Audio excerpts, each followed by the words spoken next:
பதிலிலே எனக்கு உடன்பாடில்லை. ஆகவே அந்த கேள்விக்கு பதில் சொல்லுமாறு கேட்டுக்கொள்கிறேன். அது மட்டுமல்ல, முஸ்லீமே அந்த இனத்திற்குள்ளே அந்த மதத்திற்குள்ளே ஜாதிய கொடுமைகள் இருக்கிறதா, ஜாதி அமைப்புகள் இருக்கிறதா என்று எங்களுக்கு தெரியவில்லை. அதையும் விளக்கமாக சொல்லுமாறு கேட்டுக்கொண்டு என் வாய்ப்புக்கு நன்றி. அதாவது கேள்விக்கு முன்னாடி ஒரு செய்தியை ஒண்ணு பதிவு செஞ்சாங்க. அதாவது கடவுள் நம்பிக்கை இல்லாத மக்களோட முஸ்லிம்கள் ரொம்ப நெருக்கமா இருக்கிறாங்க, அது ஏன் என்று ஒரு சகோதரர் கேட்டிருந்தாரு.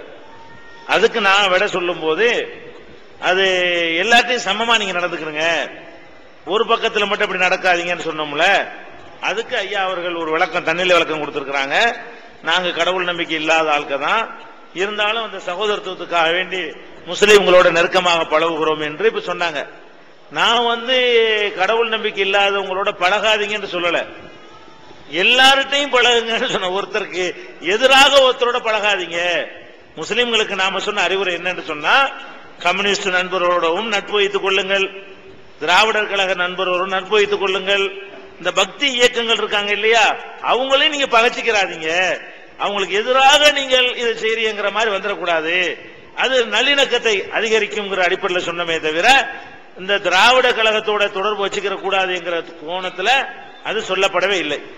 அடுத்து ஐயாவுடைய கேள்விக்கு வருவோம்.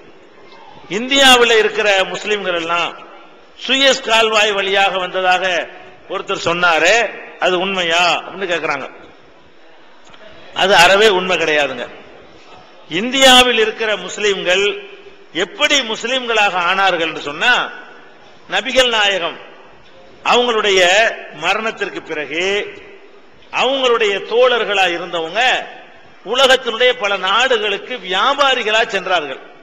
நபிகள் நாயகத்திட்ட காலத்தில் இஸ்லாத்தை ஏற்றுக்கொண்ட அரபுகள் நபிகள் நாயகம் மரணித்த பிறகு உலகத்தின் பல பகுதிகளுக்கும் அரபு நாட்டில் இருந்து எதை கொண்டு வந்து மார்க்கெட் பண்ண முடியுமோ அதை எடுத்துக்கொண்டு வந்தார்கள்.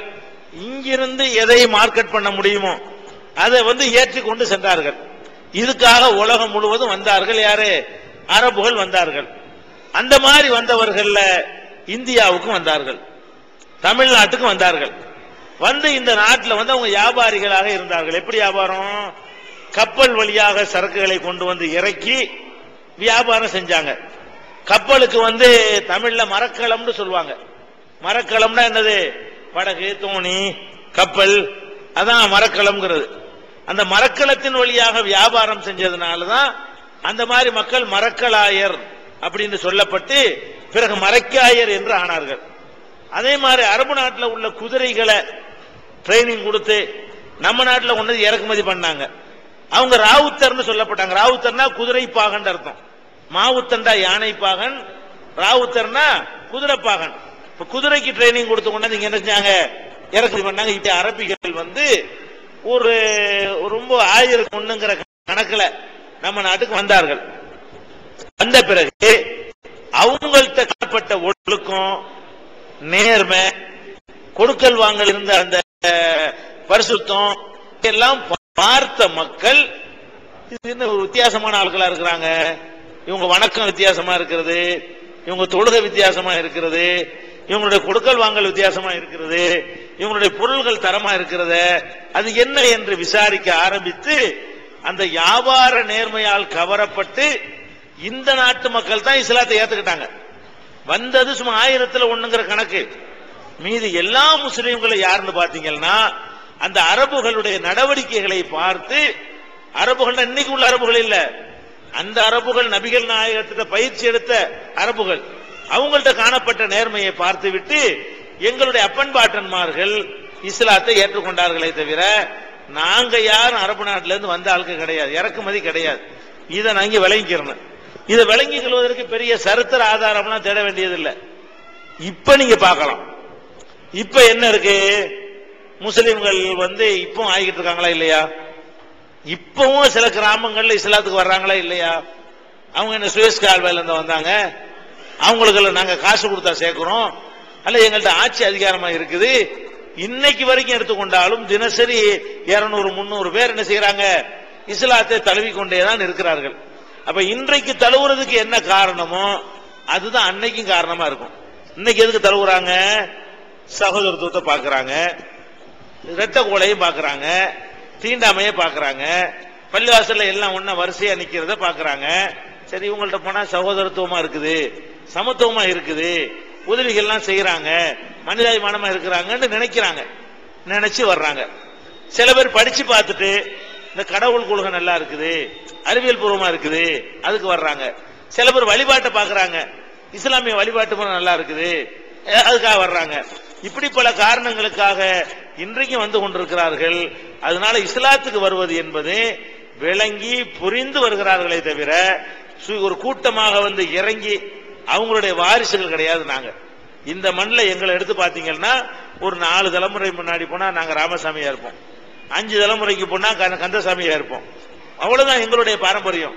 இப்ப எல்லா முஸ்லிம்களுமே இந்துக்களுடைய பாரம்பரியத்துல தான் நாங்க இருந்தோம், இருந்துதான் இஸ்லாத்தை ஏத்துக்கிட்டோமே தவிர நபிகள் நாயகத்தினுடைய வாரிசுகள் கிடையாது. நாங்க அரபு மன்னர்களுடைய வாரிசுகளோ அரபு குடும்பத்தாருடைய வாரிசுகளோ இல்லைன்னு விளங்கிட்டா எப்படி இஸ்லாம் போறது நீங்களே புரிஞ்சுக்கலாம். அந்த ஸ்டாண்ட கொண்டு வந்து வச்சிரும், ஸ்டாண்ட வச்சிரும். நம்பர் 13 13. என்னுடைய பெயர் முருகேசன். நான் தொழில் பண்ணிட்டு இருக்கோம், பிசினஸ் பண்ணிட்டு இருக்கோம். இப்ப உலக நாட்டுகள்ல எல்லா நாட்டிலுமே தீவிரவாதங்கள் ரொம்ப ஜாஸ்தி இருக்கு. அது எல்லா மதத்திலையும் இருக்கு, இந்துவிலையும் இருக்கு, கிறிஸ்டியன்ல இருக்கு, முஸ்லீம்ல இருக்கு. பட் தீவிரவாதம் அப்படின்னாவே ஒரு முஸ்லீம்ங்கிற ஒரு முத்திரையை குத்திக்கிட்டாங்களா, நீங்களே குத்திக்கிட்டீங்களா, இல்ல இதை போக்குறதுக்கு நீங்க என்ன பண்ண போறீங்க? ரொம்ப நன்றி. ஐயா அவர்கள் ரொம்ப அழகான ஒரு கேள்வி கேட்கிறாங்க. தீவிரவாத செயல் என்பது ஐயா அவர்கள் தான் நாங்க இதுவரைக்கும் சந்திச்ச இந்த கேள்விகள்லயே இந்த மாதிரி கேட்டது ஐயா அவர்கள் தான் கேட்டுக்கிறாங்க. தெளிவா விளங்கி கேட்டிருக்காரு. என்ன கேட்கிறாரு? தீவிரவாத செயல்ல எல்லாரும் ஈடுபடுறாங்க, முஸ்லீம் ஈடுபடுறாங்க, இல்லைன்னு சொல்ல முடியாது. இந்துக்கள் ஈடுபடுறாங்க, இலங்கையில நடக்குது, அஸ்ஸாமில் நடக்குது, மேகாலயாவில் நடக்குது, காஷ்மீர்ல நடக்குது, பீகார்ல நடக்குது, ஆந்திராவில் நடக்குது. தீவிரவாதத்துல எல்லா சாதி மதமும் தான் என்ன செய்யுது, ஈடுபடுது. அப்படி இருக்கும் பொழுது உங்களுக்கு மட்டும் தீவிரவாதி, முஸ்லீம்களுக்கு மட்டும் தீவிரவாதி என்று முத்திர குத்த காரணம் என்ன? அதான் உங்களுடைய கேள்வி. அது காரணம் என்னன்னு சொன்னா மேற்கத்திய உலகத்தினுடைய சூழ்ச்சி தான் காரணம்ங்க. இஸ்லாமிய வளர்ச்சி வந்து மேற்கத்திய உலகத்தை வந்து வீழ்த்துகிற வகையில தாறுமாறா வளர்ந்துகிட்டு வருது. நீங்கள் ஒரு காலத்தை எடுத்து பார்த்தீங்கன்னு சொன்னா இப்ப அரபு நாடுகள் இருக்குல்ல, இந்த அரபு நாடுகள் எல்லாம் கூட இத்தாலியின் கீழே இருந்தது. இத்தாலினா ரோம், ரூம் இருக்குல்ல, ரோம், ரோமாபுரி, அந்த ரோமாபுரியின் கீழே, ரோமாபுரி இத்தாலிக்கு கிடக்குன்னு பாருங்க. அங்கேருந்து வந்து ஒட்டுமொத்த அரபு நாடுகளையும் அவர்கள் தங்களுடைய ஆளுகையில வச்சிருந்தாங்க. அதே மாதிரி ஒரு கட்டத்தில் பாத்தீங்கன்னா பிரிட்டிஷார் அவங்க தங்கள் கையில உலகத்தினுடைய முக்கால்வாசியை வச்சிருந்தாங்க. இந்தியா உள்பட, பாகிஸ்தான் உள்பட, அரபு நாடுகள் உள்பட எல்லாம் யார் கையில இருந்துச்சு? பிரிட்டிஷார் கையில இருந்துச்சா இல்லையா? வெள்ளைக்காரனை எடுத்து போராடணுமா இல்லையா? அப்படி இருந்தது. இப்ப எடுத்து பாத்தீங்கன்னா எல்லா நாடுகளும் அமெரிக்காவின் கீழே ஒன்னா போய்கிட்டே இருக்கிறது. ஒரு நாடா இருக்கிறவன் வந்து ஒவ்வொரு நாட்டில தலையிட்டு டம்மி ஆட்களை நியமித்துக் கொண்டு கப்பம் வாங்கி கொண்டு இன்னைக்கு எடுத்துக்கொண்டால் அமெரிக்காவும் அமெரிக்கா கையில தான் இருக்கிறது. அதே மாதிரி ஆப்கானிஸ்தான் அமெரிக்காவில் தான் இருக்கிறது, ஈராக்கு அமெரிக்காவில் தான் இருக்கிறது, இன்னும் ஈரானுக்கு அடுத்து குறி வச்சிருக்கிறான். இந்த நாடு பிடிக்கக்கூடிய சிந்தனை வந்து மேற்கத்திய உலகத்துக்கு ரொம்ப ஜாஸ்திங்க. அதை வந்து ஒவ்வொரு காலகட்டத்திலையும் அதுக்கு எதிராக இறங்கி தொடர்ச்சி எரிஞ்சது எல்லாமே இஸ்லாம் தான். இப்ப முதல்ல இத்தாலியில சக்கரவர்த்தி இருந்தார்ல, ரோமாபுரி சக்கரவர்த்தி ஹெர்குலிஸ்லாம் இருந்தார்ல, அவருடைய ஆதிக்கத்தை ஒட்டச்சி எரிஞ்சது யாரு? முகமது நபி. அவர் காலத்துல ஹெர்குலிஸ் மன்னர் இருக்காரு. அவங்க நபிகள் நாயகம் அந்த ஆட்சிக்கு வந்த பிறகு கொஞ்சம் கொஞ்சமா அரபு மண்ணில இருந்து விரட்டி விரட்டி விரட்டி அடிக்கப்பட்டு இத்தாலி வரைக்கும் கொண்டே அவங்களை விட்டாச்சு. அந்த நாடு பிடிக்கக்கூடிய பிற நாடுகள்ல காலு ஊன்றி கொண்டு ஆட்சி செலுத்தி இருக்கிற அந்த சக்கரவர்த்திகளை எல்லாம் விரட்டி அடித்ததுல முக்கிய பங்கு யாருக்கு? முஸ்லிம்களுக்கு நபிகள் நாயகம் காலத்துல இருந்தது. அதே மாதிரி பிரிட்டிஷார் இருக்காங்கல்ல, இவங்க உலகத்தை எல்லாம் பிடிச்சி ஆண்டுகிட்டு இருக்காங்களே. அப்ப இந்தியாவுல நம்ம சுதந்திர போராட்டம் நடத்தல, எல்லாரும் பங்கெடுத்தோம். இந்தியா போராட்டம் மட்டும் அவர்களை விரட்டல.